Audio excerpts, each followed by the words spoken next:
Nini didn't open the door. She didn't need to. She knew what waited on the other side. That voice, her own, distorted like a scratched vinyl, repeating the same sentence, "You look better when I wear your skin," over and over. She backed away slowly, heart pounding so hard it made her ears ring. The air was thick, every breath shallow, heavy with dread. She clutched the old journal in her arms like armor. Then silence. The knocking stopped. But she knew better than to believe she was safe. The broken mirror theory at dawn, Nina lit every candle she could find. Electricity had begun to flicker, die. Even light bulbs seemed afraid to stay lit. She flipped frantically through her grandmother's journal. In a section buried behind taped pages, she found it. If the mirror cracks, the reflection breaks free. If the reflection breaks free, it must take a body. Leora is not a ghost. She is a parasite. A reflection born of pain, envy, and sorrow. Do not look. Do not name her. Do not believe the smile. Nina shut the book slowly. Too late for all of that. Lucy's voice returned that night. Her phone buzzed once. It was a voice note. From Lucy. Static hissed for the first few seconds, then a familiar voice whispered, "It hurts, don't let her in. She's not just wearing me, she's learning. She wants to be you, Nina. You, but better." Then a final sound, like fingernails scraping a mirror, followed by a single distorted word, "Run." The message auto-deleted itself right after. Nina stood frozen, phone shaking in her hand. That wasn't just a warning, it was a countdown. Nowhere left to hide by midnight, every reflective surface had turned dark. Windows, phone screens, even the puddle in the kitchen sink. No more mirror needed.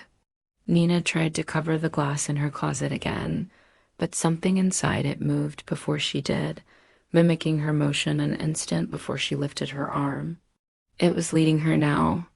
She was no longer in control of her own reflection. That's when she knew the final crossing was near. Leora's truth desperate, Nenya returned to the attic and forced open the rotted old trunk. Inside, black and white photos of her grandmother as a child. And in one of them, standing just behind her, barely visible in the glass of a hand mirror, a face.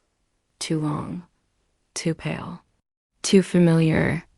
She flipped the photo over, written in her grandmother's handwriting.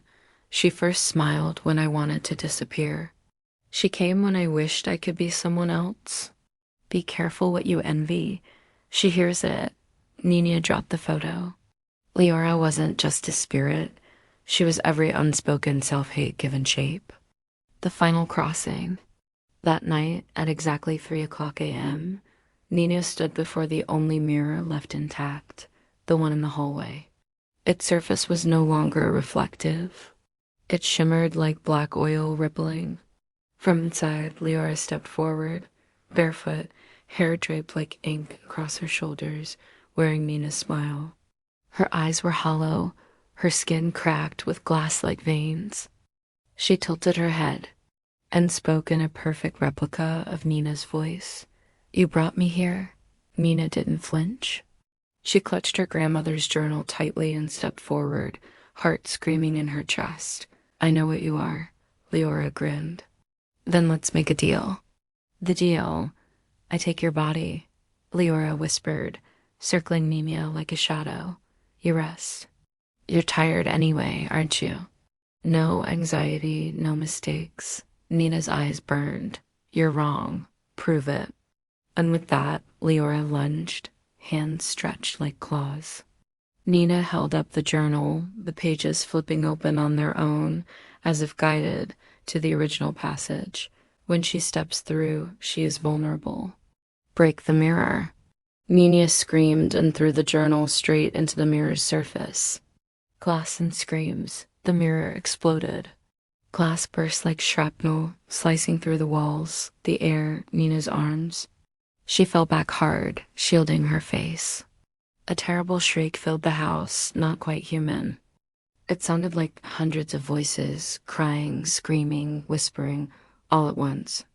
And in the wreckage of the shattered mirror, Nina saw her own reflection fade back into place. But Leora? Gone, for now. Aftermath, Nina sealed every crack in her house. No mirrors, no glass, no reflections. Lucy never returned.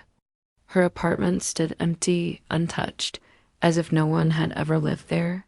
And when Nina checked the mirror in that bathroom one last time, the one where it all began, she found one final message scratched faintly into the glass with a fingernail. You didn't break me, just the door. I'll find another way. Ending, mirrorless Nina lives without reflections now. When people ask why, she smiles politely and says she just prefers it that way. But every now and then, when the room is dark and the phone is off, she swears she hears her own voice whispering to her from inside her closet, I still look better than you.